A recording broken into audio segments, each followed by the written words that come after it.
Welcome to Broadway Drumming 101. My guest today is Jonathan Haas. How are you today? Wonderful. Beautiful day in New York City. So, you are a New York City legend. You've done incredible things over your career.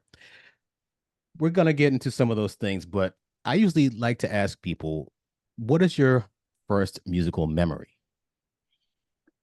Well, my first musical memory that I would say has had effect on me in terms of where I am right now and what I do, my parents, who were very forward thinking parents in the city of Chicago, took me to the Ravinia Festival, which is a summer festival that takes place in the northern suburbs. And they took me to Frank Zappa's first concert tour with the Mothers of Invention. I think I was 13 years old.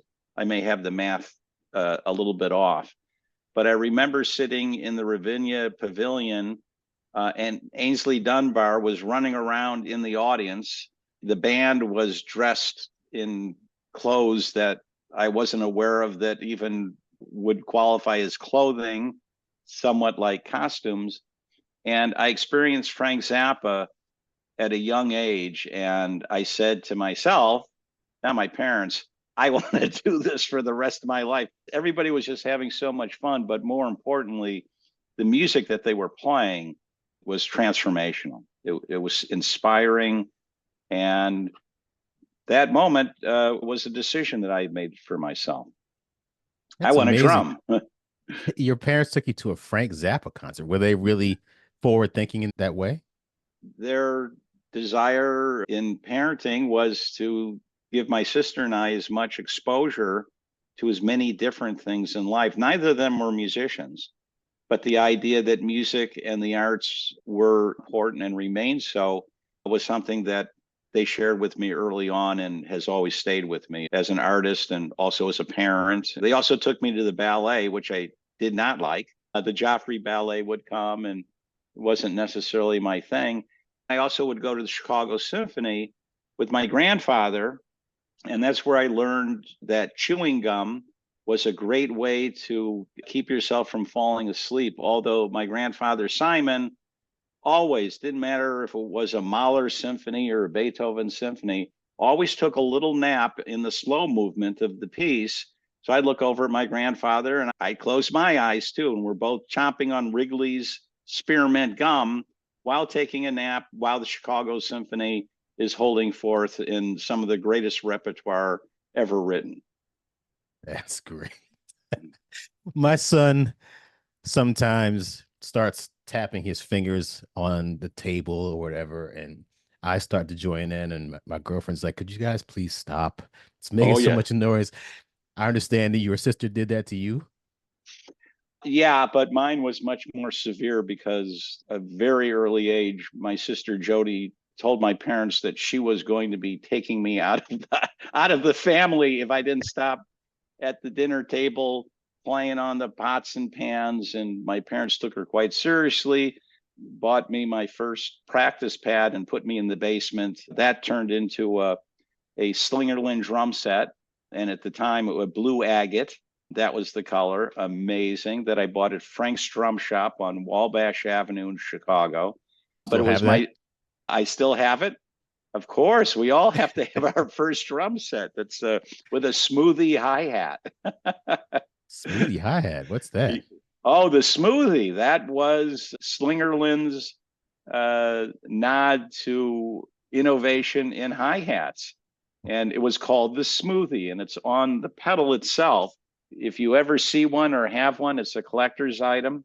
Mm. Um, and it was one of the first smooth hi hats. They had Teflon bearings and stuff like that. So instead of the main pole sometimes hanging up, this one worked really well and was called the smoothie. I gotta look that up when we get done with this. Yeah, That's interesting. You went down in the basement. You had your practice pad. Your Slingerland drum set, right? Slingerland, because my teacher was Jake Jurger, and Jake Jurger was a Slingerland artist. Mm. And those were the days where you would align yourself with the manufacturer. You know, Buddy Rich did it. Jake Jurger, who was a Chicago gigging drum set player, taught in the high school, which is where I studied with him when I was in high school. So if your teacher was with Slingerland, you bought a Slingerland drum set. Was it a four-piece? It was a 5 piece, and I bought it from Maury LaShawn at Frank's Drum Shop in Chicago, which was the legendary drum shop, maybe of all times in the world. Mm. Now you can see Frank's Drum Shop, not what it really looked like, but in the Blues Brothers movie with Dan Aykroyd and John Belushi, they drive a car through the front of Frank's Drum Shop in one of the scenes. Now that wasn't Frank's Drum Shop because they were on the 5th floor of a building in downtown Chicago. But Okay. that did immortalize Frank's Drum Shop, and Maury LaShawn's son at the time had become friends with Belushi and Dan Aykroyd. And so they set up like a whole bunch of drum sets in the window, and the Blues Brothers drives their black sedan through the front window, through the drum sets, and it's an iconic scene in the Blues Brothers. I gotta watch that again. I haven't seen that movie in so long. Oh, it's so funny though. Basement, were you practicing along to records? Oh yeah. What were you listening to back then? Oh my gosh. Well, so I'm a baby boomer, so I'm from the 60s. So I was playing with the Doors. I was actually in a Doors band early on when I was in high school. So it was the Doors and Led Zeppelin and the Rolling Stones. And interesting, somewhat to my own story, this is the time where I also became familiar with Emerson, Lake and Palmer, ELP. And that was probably my very favorite band at the time. And I ended up playing with them. And so it's one of those cycles of life in which you could never, ever plan for it. And then when it happens, you pinch yourself and you go, oh my gosh, I'm playing with my heroes. So it happened to me, and it can happen to anyone. When you met Carl Palmer, what was the first thing you said to him? Well, Carl Palmer, at the time that I met him, we had to audition for the Emerson, Lake and Palmer World Tour. So there was an audition in New York. When I met him, he had just recorded the Bach A minor that's in the Goldenberg School for Mallets, and it was on the ELP record. And so what I decided to do in my audition to go on the tour was to play the Bach A minor. And I did. And like Carl, he jumps up and he goes, wow, I can play that too. And so he takes my mallets, and, I had already heard his recording, but there I am with my idol. We're both playing the Bach A minor together, octaves apart on this marimba. And during the tour that we went on, we had a number of occasions to hang out because he had timpani in his setup. He had all the orchestral stuff. And he was very interested in approaches to how do you really play the instrument. He had learned a little bit of how to play from James Blades. And Blades was the iconic percussionist and teacher living in London. So we had these wonderful opportunities just to hang out and talk about drumming and what he did. And every night I played with him. The show opened with Bolero in 4/4, as we all know. Bolero is written in 3/4, but Carl had it arranged in 4/4 with his drum set coming up on hydraulics, and the drum set's on fire. So they figured out how to light the tam-tams and the drum set. So he's spinning around, and I'm playing Bolero in 4/4 with a spotlight on me, and he and I are doing it as a snare drum duet. Now, here's what made it really interesting. The Emerson, Lake and Palmer tour with the 60-piece orchestra that I went on is in the Guinness Book of World Records as being the loudest sound system ever built. We were going at 1,000 decibels. I don't know. It was likened to standing next to the jet engine of the SST, which was the supersonic airplane. So it's the two of us, only the two of us, playing Bolero in 4/4 through the loudest sound system ever built. And I have to tell you, I never had so much fun. It was incredible. It really was. So, did you damage your hearing at all during those years? No, no. Well, if you didn't have earplugs in, it wasn't really possible. It was so loud, Mm. but the bass got into you. So when we would be done with a show, you sort of felt like you lost weight because you were getting shook up through the whole show, and the audience just, we're playing in stadiums to 50,000 people. They Wow. loved it. They loved the volume and all that, but no, you had to have ear protection or you would have been deaf, damaged beyond repair. Everybody wore earplugs, yes, and still When should. Yeah, that's true. I went to a club the other day and I was, friends of mine were playing. I'm like, I gotta find something to put in my ears. I'm like, I feel like I don't Yeah, want to damage yeah. this. You only have two ears. But I speak to several of them. They have very, very a lot of interesting stories because they've lived longer and they've been around for a while. But there's kind of one thing that most of them say, and they have one thing in common, is this specific event that happened on TV. I think it was 1964, the Ed Sullivan show. The Were you Beatles. were you as blown away by them as everyone else in that time period was? No, Really? here's why. The screaming that was going on and the screaming and yelling of the fans, right? I mean, it was Hmm. adoration. It was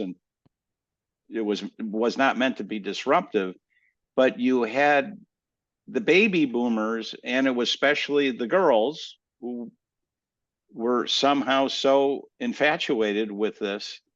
So the studio audience in the filming, they were all screaming and yelling. So they did Hard Day's Night, I think. Don't quote me on it, but that's my recollection. When I'm 13 years old or something, or just a teenager. But the yelling detracted from. I actually wanted to listen to it, and it was also the same problem when I went to the movie Hard Day's Night. You sat in the movie theater, and this is the first time in the history of cinema people just screamed every time through the whole movie. Mm. And I eventually ended up sitting in the back, and just it was too much. It was too much adoration, and it wasn't enough. Let's listen to the music. Now that the Beatles were not responsible for that, they caused it. So that was my first reaction, which was not so interesting. But I'll tell you, the Ed Sullivan show that I found so compelling is when the Who played, and the drummer, was it Pete House? He Keith played Moon. guitar. Keith Moon. Keith Moon trashed the drum set on Ed Sullivan and also lit it on fire. And this was on television. Now, as a young kid, I'm thinking to myself, whoa, that's really interesting. It's theater of the absurd. It was, you know, theater and smashing the guitars. And for some reason, I had a fascination with how art and theater then became partners in what was going on the stage. This was a whole new experience. So the Who was a departure. Well, not really a departure. That was what you gravitated towards. Were you in like the early 70s? I guess Tommy came out in the mid 70s. I Yeah. can't remember when it came out. Were you still into the Who at that time? And Oh, did yeah. you see that as like, okay, this is, you know, I shouldn't say, well, this is where I want to go, but were you really into that? And was that something that, well, I should just let you explain. Right. Well, How, it's not being into it, but it was being fascinated by. And what Tommy is the equivalent of the Romantic period of classical music. Richard Strauss wrote some of the greatest tone poems. Don Juan, Till Eulenspiegel, Death and Transfiguration, and these were symphonic works that told a story from start to finish.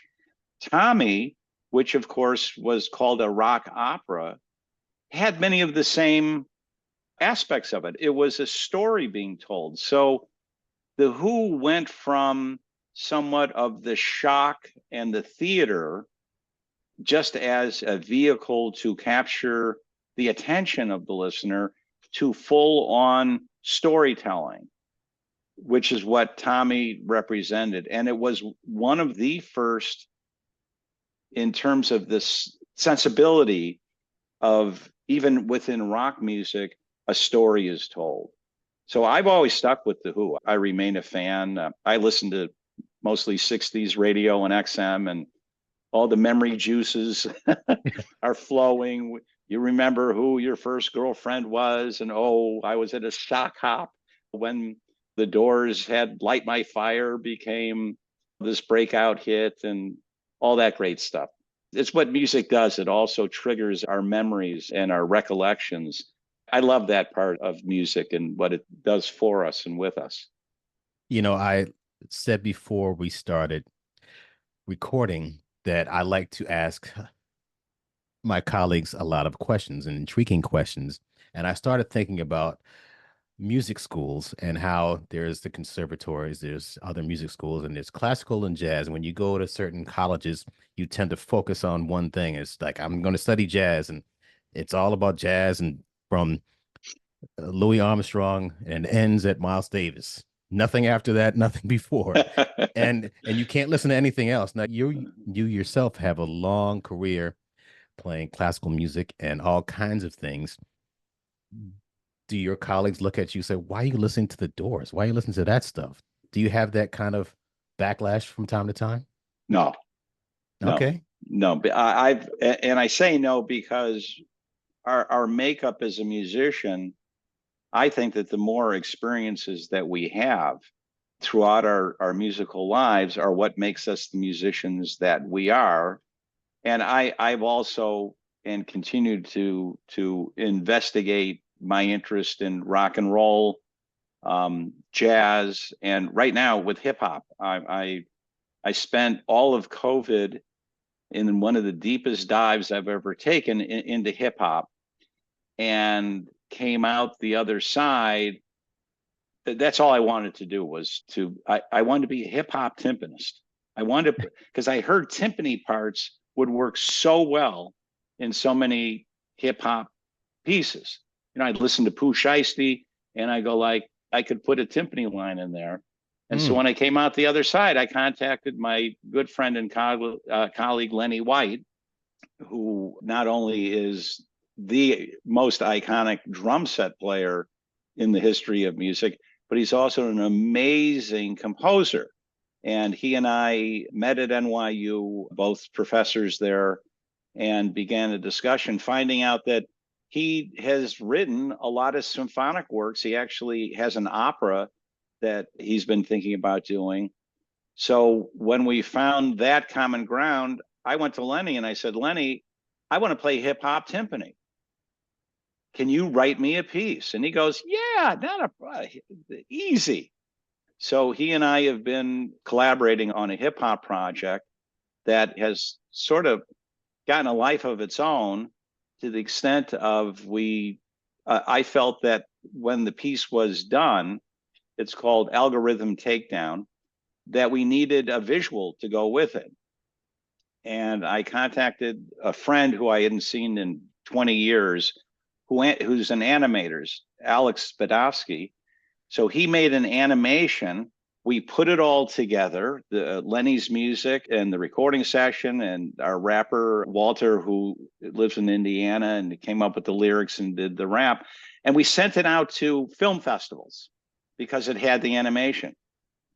Well, get this. We've won 8 International Film Festival awards for Best Video, Best Animation, Best Music.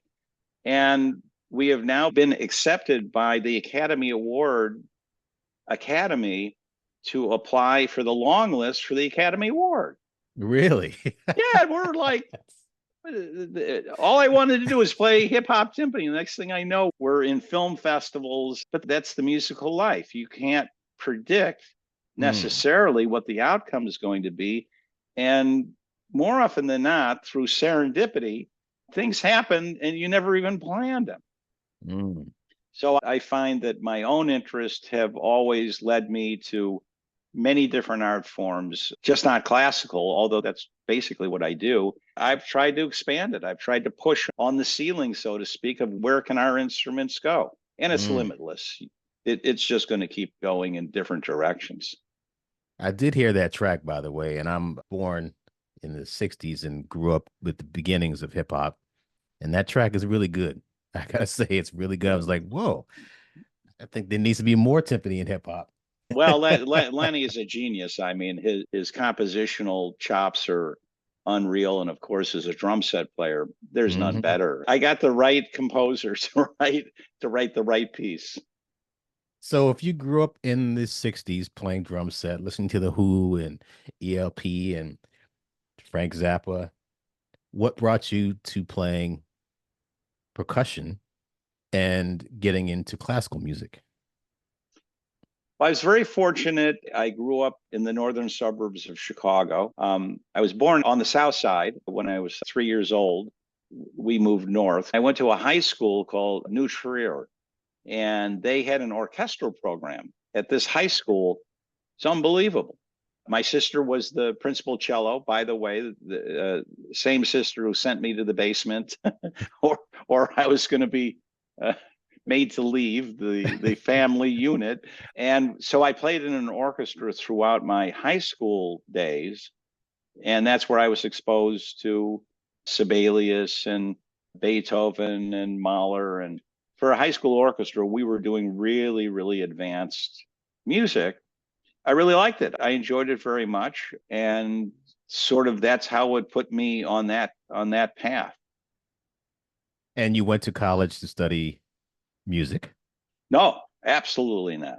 I went to Washington University in St. Louis, which was a 6-hour drive south of Chicago. I'm a Midwesterner. I want to leave the area. At Wash U, I was a liberal arts major. I was interested in continuing percussion. So what had happened is that somebody sent my mom a article from the St. Louis Post-Dispatch about a percussionist in St. Louis, Rich O'Donnell, who at the time was the principal percussionist of the St. Louis Symphony. It showed him teaching at Washington University in St. Louis. My mom said, well, if you want to keep playing drums and doing your percussion work, Wash U seems to be a really good school because maybe you could study with this gentleman, Rich O'Donnell. That's what happened. So I got into Wash U and I became a student of Rich O'Donnell. It wasn't until my sophomore year at Wash U that I decided I wanted to be a musician. But my whole freshman year, there was no thought of at all ever that I was going to pursue a career as a musician. Wow. You never did it ever cross your mind? No, Fascinating. no, not at all. Well, no one in my family, no one was a musician. So there Hmm. wasn't prior knowledge. My father had gone to the University of Michigan on the GI Bill. He had fought in World War II and came back and was educated at UMich. And it was in business administration. So, that my family's experience was one of supporting the arts and having the family be exposed to it, but they didn't know anything about it. So Hmm. you can imagine the day I called them up and said, oh, I'm going to be a music major. They went, what's that? what do you mean? What would that, entail? But they were always very supportive and understanding. So no, there was no thought in the world my freshman year. In fact, I came back to Chicago and sold Encyclopedia Britannica in Evanston, Illinois to Northwestern students. And that's how I made some money selling Encyclopedia Britannica. I was a Mm. door to door salesman for a summer. Do you think that skill helped you out in other endeavors? Probably so. And certainly, in order to do something like that, you had to go beyond your comfort zone because back in those days, very much like vacuum cleaner salespeople, you would literally knock on somebody's door introduce yourself. This is when Encyclopedia Britannica would get leads of people who had sent their name in from a magazine advertisement. If you're interested in this product, write your name down, da, da, da, da. So they were selling those, they called them leads. So they would sell to the salesperson, which was me. You would pay for the leads, and there would be a $1 lead or a $3 lead. Turned out that's against the law. Encyclopedia Britannica got shut down as a result of selling leads to their salespeople. Wow. I'm not a lawyer or a labor lawyer, but you go door to door. And you know what? It did help my career because it was really an interesting experience because you met friendly people who wanted to understand what it was that you're selling. They sort of had asked for that information. Mm-hmm. So, puts you in contact with other people. You learn how to be nice to anybody and everybody because you want to make your sale. And it also taught you about the need to be knowledgeable about what it is that you're selling. So somebody might consider buying it. Well, think about that from the standpoint of musicians that we are. It's the same thing. You have skills, you have knowledge. Somebody doesn't know you. You're trying to convince them, I'm going to be a good sub for you on Broadway, or I'm the right person to go on the road with this show. And as we all know, interacting with contractors and music directors and things, there is self-selling and confidence. So once again, I would say, yes, it's a life experience. And so many of these experiences are portable. You can take them and the outcomes anywhere you want. And music is one of the most portable vocations to have, because what we have to do, you can take into any industry, anywhere, and it will have value and purpose. Selling encyclopedias, did you have an idea of what you wanted to do after you got out of college? Yes. And What what was that? happened? Well, what happened is I got the music bug when it was suggested to me by a game theory professor who had seen me playing at a concert at Graham Chapel, the Washington University Orchestra. He had called me into his office, and I was in a game theory class with him. Very complicated mathematical class, which to this day I didn't understand a thing he was talking about, but that was okay. So I thought he was calling me in because I was failing or I hadn't handed in homework. And the professor says to me, I think I saw you playing a concert last weekend at Graham Chapel with this orchestra. So the professor says to me, it looks like you were having a lot of fun. I said, oh, yeah, I love doing playing drums. And he said to me, well, why aren't you majoring in this? Why wouldn't this be something you would do with your life? And my answer was, I never even thought of that. And he said, well, you ought to think about that, because if you found something that you enjoy doing in life, he said, I recommend you try doing it. And that was the phone call to the parents that night. Hi, Mom, Dad, I'm going to declare a music major. Great, sweetheart. What's that? What are you going to do? So I did. I declared the music major. I had a lot of catching up to do because I wasn't at a conservatory, right? I wasn't practicing 6 to 8 hours a day. I was dabbling. And when I declared the music major, I also made a commitment to my teacher at the time, Rich O'Donnell. And he gave me the confidence. He said, you apply yourself. You work hard enough and you get enough experience and knowledge, and I know you will be successful in the things that you want to do. And so I got to work. And as a result of that, and my teacher believing and seeing that I was following his pathway, he had me starting as a substitute percussionist with the St. Louis Symphony when Leonard Slatkin took over the orchestra. And now I'm playing with one of the major orchestras in the United States, if not the world. And I went, this is for me. This is unbelievable. I'm having as much fun as anybody could have. I'm being challenged, and they're paying me to do this. And as a young kid, when somebody gives you your first paycheck, we all know what that feels like. And you go, you're paying me to play the drums. What could be more awesome than that? Because there's nothing wrong with being paid as a musician. We all need to be and ought to be, and as much as possible. And that's not to say we do this to make money. It's just a byproduct. And if you want to have a family and own a car and be able to pay for your gas, they need to pay. They need to pay you for your skills and for your dedication. So that was the impetus to find the final chapter in my education. At that time, I say final chapter because there were no DMAs or PhDs in music. They didn't exist. So it was a master's degree. I became a student and friends with the other members of the percussion section in the St. Louis Symphony, and told me that I should leave St. Louis and go to New York City and study with their teacher, Saul Goodman, because all three of them, Rick Holmes, Tom Stubbs, and John Cassica, were also members of the St. Louis Symphony, were his students at Juilliard. So they said, get out of St. Louis, because if you stay here, you'll play as an extra percussionist for as long as the music director likes you.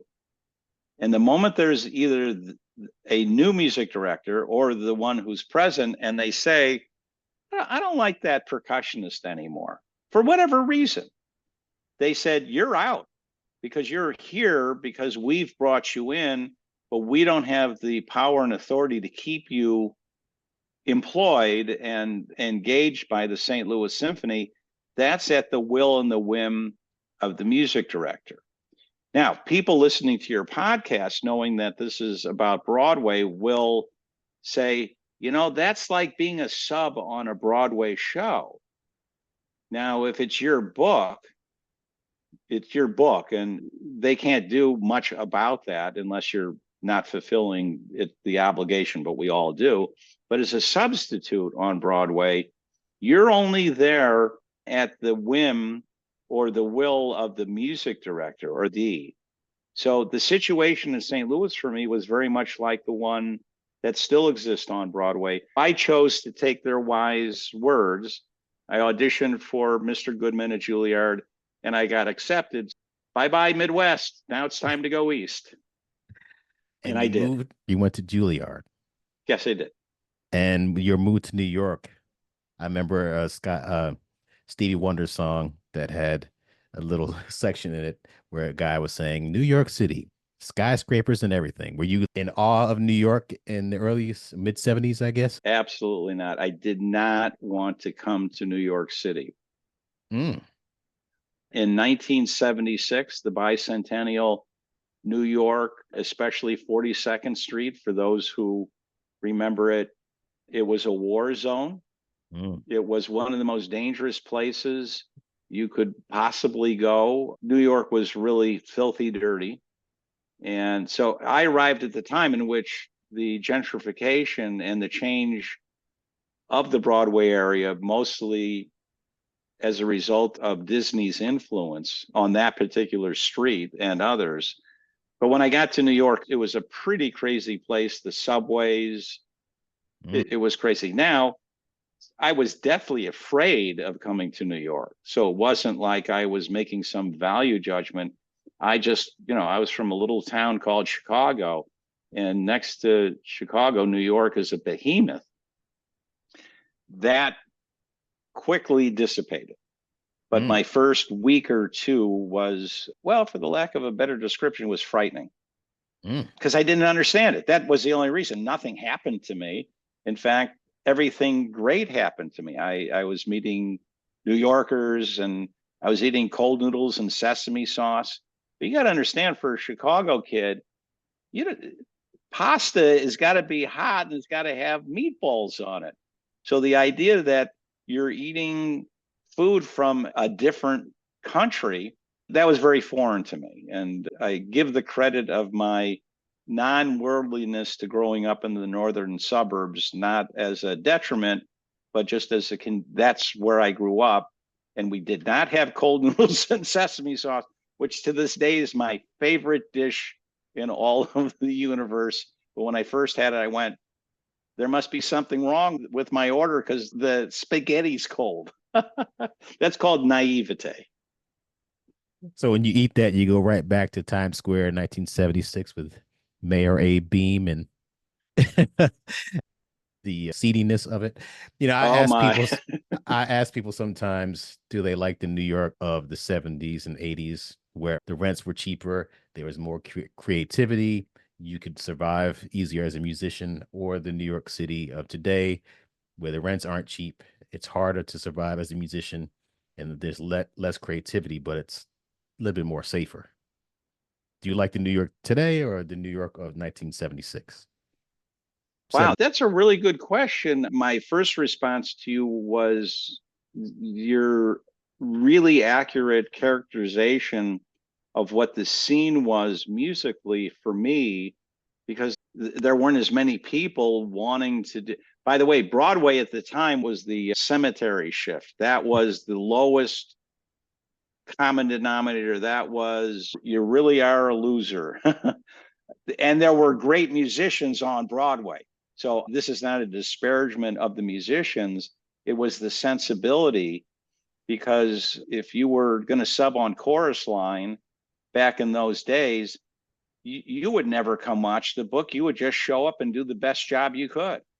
There was no listening to the book. There was no, oh, come in, look at the book, come in a couple of times, study it, watch me play it. It was, you get the call, hi, I can't make it in tomorrow. Can you come down and play the show? Sure, I'll give it a shot. So Really? it was a really different world. And I don't think that in the times that we live, I don't think it's any better, and I don't think it's any worse. Yeah, it's more expensive. But when I arrived in 1976, for some musicians, it was incredibly expensive and almost impossible to live. One of the manifestations and reactions to this was the reason that the housing that was built on 42nd between 9th and 8th and 10th ninth. Avenue, Oh 8th, yeah. 8th and 9th, that was built basically for musicians and artists who could not afford the New York rents at the time. I can't remember either, but I know what you're talking about. Right, right. And that was the first thing where the city was saying our musicians need support. They need, along the same time came the need for practice spaces. And I was the first tenant in the music building at 38th and 39th and 8th Avenue. And back in the day in which I first moved into the music building, being the first tenant, wow, that was a war zone. That was a crazy place. I'm glad it got cleaned up. When you finished college, you decided to stay in New York and expand your horizons in the orchestra world. Did you want to play in the New York Philharmonic? Did you want to be the principal timpanist? And what was your next step? That was our goal when we were at Juilliard at that time. We all wanted to play in orchestras or a contemporary music group. One of my classmates was Danny Druckmann, who is presently and has been with the New York Philharmonic for a really long time. His focus, for instance, was playing with contemporary music groups. He was the original member of the New York New Music Ensemble. I also was getting involved with a group called Musical Elements and then Music Today. These are all contemporary music ensembles. So it was somewhat pretty much a combination of wanting to be an orchestral musician. That's what we were training. That's what we were studying. And then on the outside, where we were working, was either doing a Broadway show or subbing, playing in a contemporary music ensemble, and also doing jingles, as you mentioned. That was really the heyday. Unfortunately, the end of. I was at the last 15 years of the recording boom, and then the whole thing just absolutely evaporated. But that was the goal, to get an orchestra job. What was your introduction to Broadway, and who got you into it? Well, my introduction to Broadway was through first my good friend Bill Mersch. Bill Mersch he and I met at the Aspen Music Festival in school where we were both students together. It's a really good example of how the relationships that we make and the other colleagues that we're going to school with and having these experiences, they stay with us for a lifetime. At the time, Bill had been at the University of Michigan. He graduated and came to New York looking for the New York dream of successful musician. So he started early on getting shows in New York through the public theater, because the public theater, they were doing shows in Central Park. And Bill found the pathway into that world at the Delacorte Theater, Pirates of Penzance, and shows like that.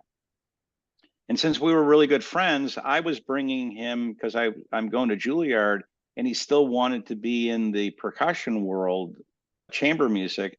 So I brought him into that world. So the two of us are helping each other. And he had a show called The Suicide. It was not a big hit, but so he had this show and he asked me to sub for him. So this was my very, very first time subbing on a Broadway show for the show, The Suicide. Okay. So the setup is, his setup was such that the audience, he could just reach out and shake somebody's hand, the shape of the pit, and they put him not in the pit, but up on one of the levels that, like the dress box or something.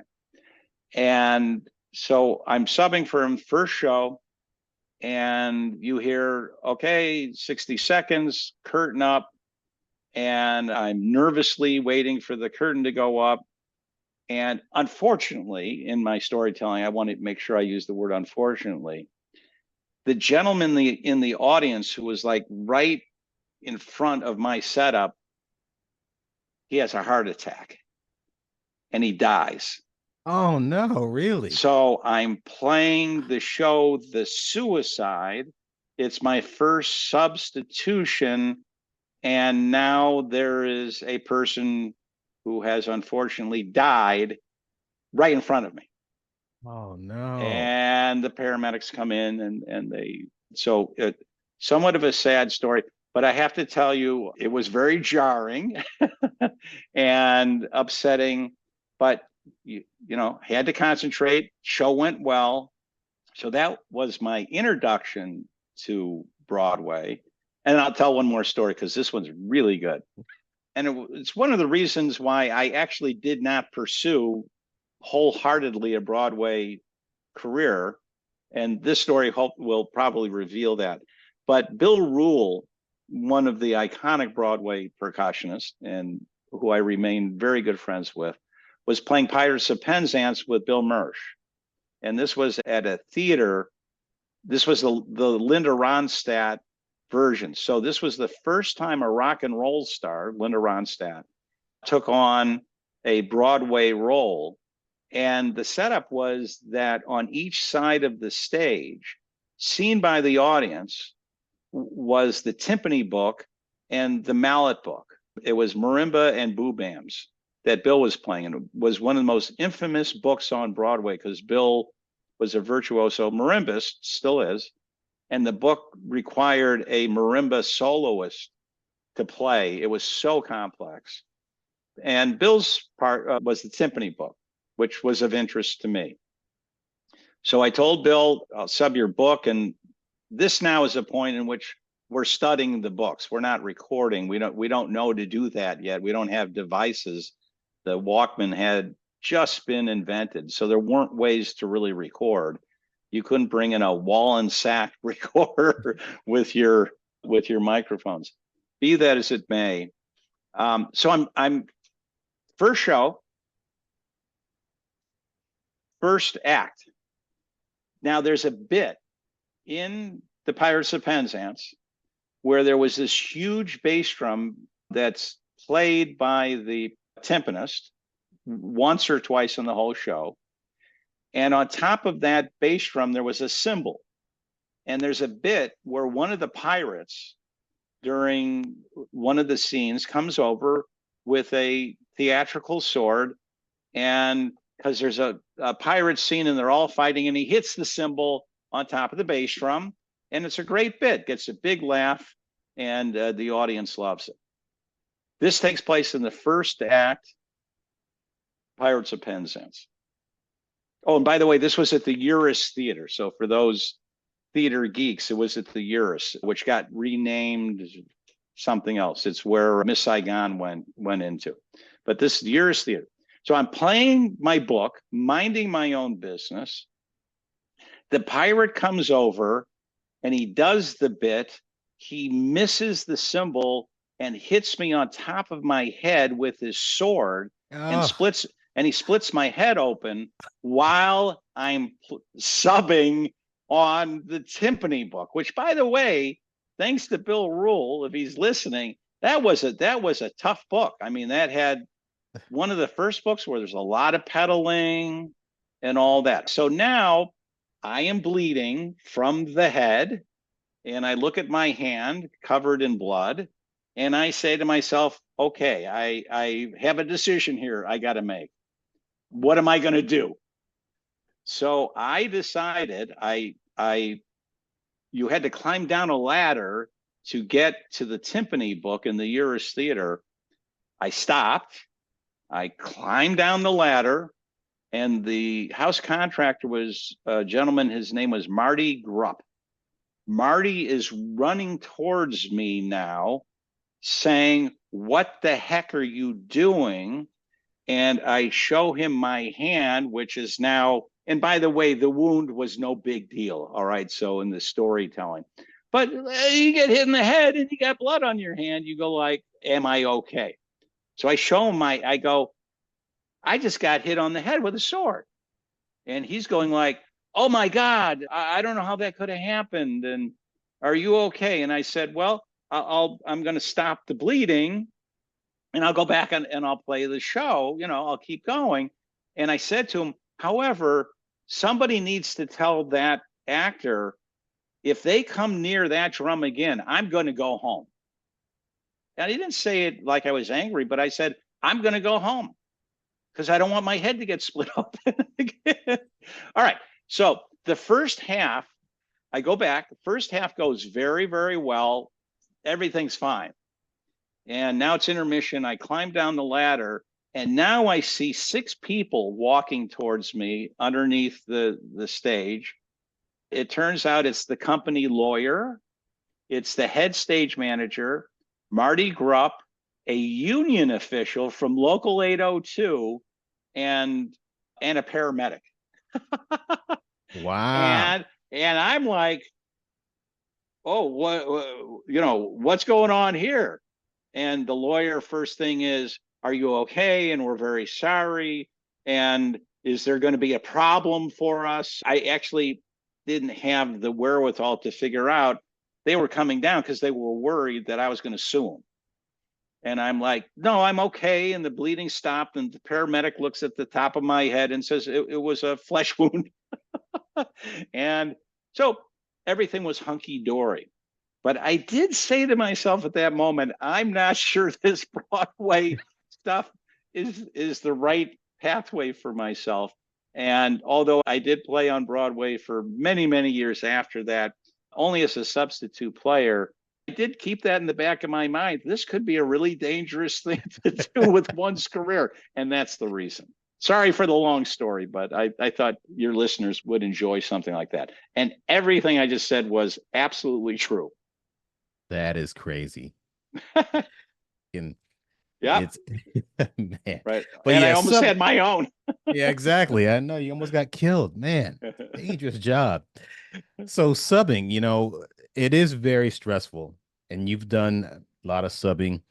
Tell me, obviously, well, before we even go on about this whole Broadway thing, did you start the NYU Broadway Percussion Seminar, and what made you start that? And tell me why you started that particular seminar. Right. So director of the program at NYU, Lawrence Ferrara, a very smart gentleman, incredibly influential in the music world.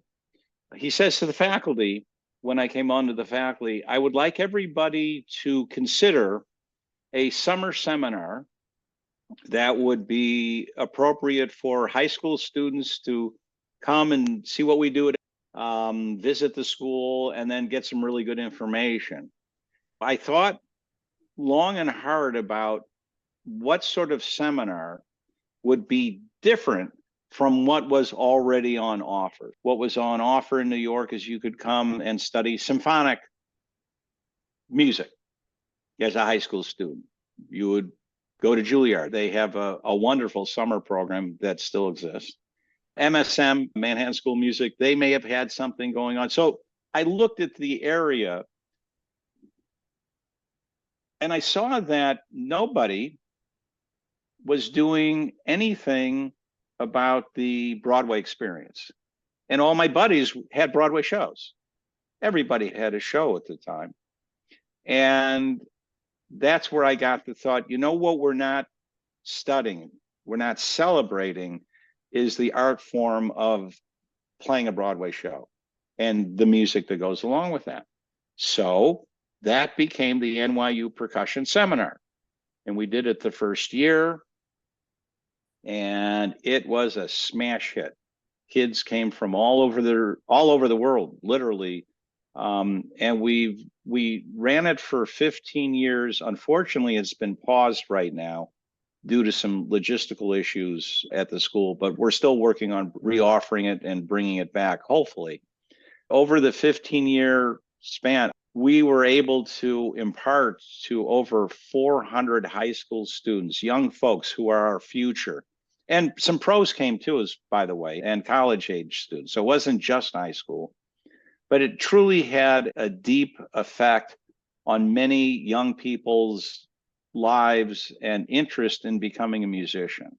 And especially the goal of, well, I want to do a Broadway show, or in the hometown that I live, I want to play Broadway shows.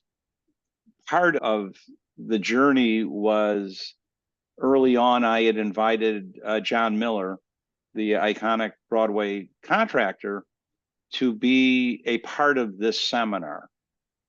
And what we would do after, the students would come gather on a Sunday night, and then Monday, Tuesday, we would study Broadway shows. They would play parts of a show for the likes of Joe Pizarro or Clint DeGannon or Corey Grossman, Charlie Descarfino. The list goes on and on. I apologize for literally almost the tens of folks who presented. Javier Diaz, who's now on our faculty, Josh Samuels, who's on the faculty at NYU. So then on Wednesdays, we took the seminar, all the students, into active Broadway pits. So they watched the show while it was going on. And then in the evening, we would switch and they would see the show from the audience standpoint. In the middle of the Wednesdays, between shows, we would go to Local 802. So they would learn about unions and about Local 802 and the Federation. And that we would meet with the president of Local 802. It was a 4-day intensive. And at the very end, we'd have a round table. And John Miller would come in. I think one year Mike Keller joined us, but for the majority of them, John was with us. And we'd sit in a circle with the Broadway percussionists who they had just studied with, heard them play their shows with Miller in the room. And these kids got to ask them all the questions that they had on their mind about playing on Broadway, being a musician, their lives, their trajectories. And to be a part of this was actually a great honor for me to organize this and to be a part of it. And we affected a lot of young people's thoughts about what they were going to do with music. And it was really fun too. So that's what the seminar was, and that's how that came to be. The outgrowth of it was 15 years into doing this and it being very successful. I was sitting in a lunchroom at Carroll's at a rehearsal, and lo and behold, just out of coincidence, John Miller's got something going on in one of the rooms. I'm a contractor as well. So the three of us end up in the area where you can eat your lunch. And I'm talking to Miller, and I said, "Hey, John, maybe we should think about a Broadway orchestra experience, very much like the percussion one." Miller says, "Yeah, that maybe that's not a bad idea." And Sperling, who's eating his turkey sandwich, he says, "Well, what about me?" And we look at Sperling and we go, "Why? Are you interested?" He said, "I think it's a great idea. I would do it."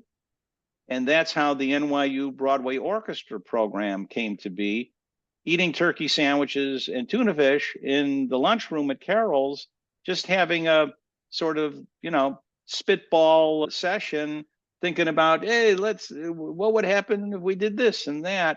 And lo and behold, I was able to fashion a program and hire both of them at NYU. And we started the orchestra 6 months later in September. That's great. That's really cool. As far as the questions that people may have asked you or asked other people in these seminars, what do you think are like essential do's and don'ts for people that want to play percussion or drums in theater? The do's or don'ts are, what do you want to do first? The do's or the don'ts? How about the don'ts? Don't be late. Don't show up not knowing your book better than the person whose book it is. Don't be a jerk. That's Miller's favorite, right? Don't be a jerk. Answer your phone calls, your emails immediately when you're asked to do something like this. And don't do something you can't do that's beyond your capability and experience. Do not. Because the worst thing you can do is you want to say yes to everybody who calls you. Hey, can you do this and do the show? And yes, I can do it. Because especially when you're young, you're fearless and you want to work. But you also have to be careful, and you have to be self-reflective enough to know that if you can't play congas like Giovanni Hidalgo, and that's what they need, that's the request, then do not say, yes, I can, when no, I can't. But if it's no, I can't, and you wish you could have said yes, then go study congas and bongos with somebody, including Giovanni Hidalgo, who could show you how to play like Giovanni Hidalgo. You get the point. The do's are much more fun. The number one that you want to do, that you want to be successful at, is you want to sound exactly to the best of your ability like the person who you are subbing for.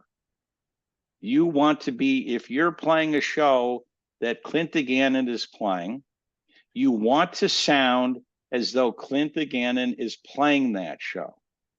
They are not looking for substitutes to reinvent the books. Oh, I heard XYZ who's got the gig and I can play that better, or I can play that differently and I will show them how I think it goes. That falls under don't, but do sound as best you can exactly like that person. The greatest compliment that a substitute can get on Broadway is, oh, I thought you were the regular person. That is the best compliment that you can get. And when you get notes from the music director or the contractor or the other person who's playing the book and your sub, you intake those comments and you have a smile on your face and your thumb is in the upward direction, giving the high sign, yes, I understand. And yes, I will make those changes or improvements or whatever it is that they're asking to do, because you leave your ego at the door, the stage door, you hang it up, leave it with the stage door person. That's where the ego goes. This is if you want to come back. If you just want to do the show one time and put it on your resume, then come on in and show everybody that you know everything and it's better. And I'm being glib and don't mean to be, but I think we all get the message. I think those are your basic do's and don'ts. If somebody's 21 years old or say 22, just graduated from college, and they're moving to New York, say, I'm going to move to the big city, bright lights and skyscrapers and everything. And they get a place in Brooklyn, and they're like, I want to play Broadway shows. That's all I want to do is play Broadway shows. Uh, Mr. Haas, what do I need to know? What do you need to know? That there is a 99.9% chance that that's not going to happen as you are dreaming of it happening. But it doesn't mean that it can't happen. Now, what do you mean by that? It's interesting. Well, what I mean by that is that it's probably not going to happen. You are a stranger in a strange city, correct? And in Brooklyn, and nobody knows who you are. So how would anybody know to contact you if they don't know who you are and they don't know where you live in Brooklyn and they don't know anything about your background? So as maybe silly as that sounds, that's what a 21-year-old may arrive in New York saying, all right, well, let's get to work. And nothing happens because they're looking at their cell phone going, I wonder when that's going to ring. Because the whole process of bringing yourself forward in this industry, there's no magic about it. There's a little bit of luck. If you do believe in luck, and I believe in it because I've been lucky, and sometimes I feel I've been unlucky. But be that as it may, there is, like anything in life, substantive things that one would have to do to begin to have an expectation of a successful career on Broadway. And it starts at the bottom. Rarely does it start at the top, although there are stories, of course. A music director went to school with his best buddy. His best buddy's great percussionist. The percussionist lives in Chicago. The friend now gets a break on Broadway, and they're going to open the show. And Miller calls up the MD, and the MD says, we're going to be using my drum set player who lives in Chicago. And Mr. Miller says, Roger Dodger, got that. That's what we're going to do. The Chicago drum set player moves to New York and plays the show that Miller hires him for. That is a very rare situation. That's the 0.1% that I mentioned in my 99.99% chance something's not going to happen. But there are fortunate individuals who have that story. So we can't completely say that doesn't exist, because it does. But someone completely from no connections, knows no one, sitting in Brooklyn, they have a lot of hard work in front of themselves. But if they're motivated enough, it's fulfilling, it's educational, and I would say that it's worthwhile and worthy as long as there is a good balance of always keeping what's reality, what really is going on, as compared to, well, I'm trying to live a fantasy. Because living a fantasy in New York, they're in all the songs that Frank Sinatra sang, and it's a tough place. And it's a tough place to come dream and not be willing to put in the hard work. But it's a great place to come and dream, and you put it in the hard work. And I guess my coda to my message is, most oftentimes, what you think is going to happen does not happen, but something else wonderful happens that you did not expect to have happen. Now that may be too convoluted, but that's my story, because so much of what I've had a fortune that's happened came my way without expecting it. And I've used the word before and I'll use it again, which is serendipity. It's something that happens that's wonderful, but you did not plan for it to happen. But tangentially, you were doing something that was the trigger or the opportunity, but you didn't know it. Mm. And New York is just so filled with everybody with those serendipitous stories where you found yourself at the right place at the right time with the goods that were needed. And that is a journey. It is not an instantaneous gratification moment. Never happened for me that way. Doesn't mean it can't for our listeners, but I think you're at the 0.1 percentile in terms of that being a possibility. Man, deep. Oh.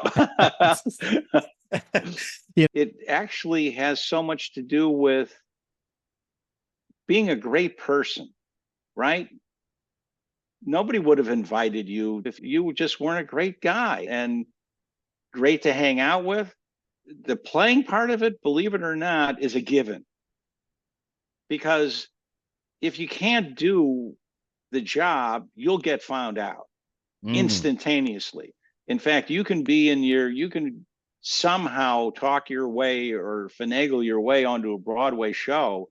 And on the first day of the first rehearsal, they can dismiss you. And it does happen where people, for whatever reason, but let's say in the context of what we're talking about, they don't have the goods. They don't know the form. They don't know the style. They don't know, but they said, yes, they did. Bye-bye. See you later. But your success was based on being collegial and being friendly, being connected, being available, and being able to do the job. That may sound like really simple tenets of, well, what do you need to do? But that's been for me a lifelong journey, along with, guess what, everybody? I've made so many mistakes in the things that I've done. I mean, I've made plenty of messes. What I mean by that, not on a stage and not on a show, but in the many aspects of the overall experience. I've learned from my mistakes, not from my successes. And sometimes, when I was younger, I once did a show as a sub, and I was kind of a jerk to the guy playing the drum set. I said something and it was sort of snarky. And guess what? I was done. Snarky, entitled, don't you know who I think I am? All that kind of stuff. You leave it at the stage door, gang, because it's not coming into the pit. It's not going on the stage, and nobody's buying that kind of stuff. So I think your story is a good one to tell and an important one, because your journey is very typical of, if you want to do it, this is what it's going to look like. Because you got to put in the time, and you got to get on the road and unpack and pack the suitcase 9,000 times and homesick. And am I going to eat every meal of my life in a Denny's? Oh my God. I mean, I like the milkshakes and the toasted cheese sandwich, but when I would go on tours, I'd gain so much weight because really all you had time to do was eat. Nowadays, I guess, people go jog and there's health clubs and hotels and stuff like that. But back in my day, it was pretty much you're going to pork up if you're not careful. And boy, did I. I guess you could eat the cold noodle thing, but they don't have cold noodles in Wichita. And nothing against Wichita. They should try thinking about that. But I spent enough time in small cities. It was Denny's. I'm telling you, I could tell you every fried egg special they had on those menus, with a chocolate milkshake, by the way, to wash it down. Oh my God! Wow. Before the bus loaded up and you had to leave. So mistakes not to make. Don't go eat Denny's on the road, and make sure you stay out of the way of swords in the pit. Oh my God, duck. No, that's all I can say is duck. If you're doing Pirates of Penzance, I'd wear my bicycle helmet now because I'm a bicycle rider. So Oh, really? yeah, that would have helped. Do you ride in New York City on your Every bike? day, every day. Really? Yep, Okay. yep. Well, speaking of that, I'm gonna go do some exercising now. There you But I don't go. want I don't want to take up too much of your time. I know it's been an hour and a half, and I really appreciate the time that you took to chat. And it's good to get to know you and hear your story. And it's always great to hear from people who've done so much in their lives and have so much wisdom to share. And thank you once again. My appreciation, Clayton, to you and to your listeners, because this is how we move the art form and our experience in our lives with listeners who will benefit from following what you're doing and the work that you're doing. So the appreciation goes back to you, and it's been a real honor and a pleasure. Thank you for having me. Thank you, Mr. Haas. Hopefully, I get to meet you in person one day soon. Look forward to it. Maybe on the ski hills in Aspen. Yes, that's what I'm saying. All right. I'll talk to you soon. All right, wonderful. Thank you. All right. Bye.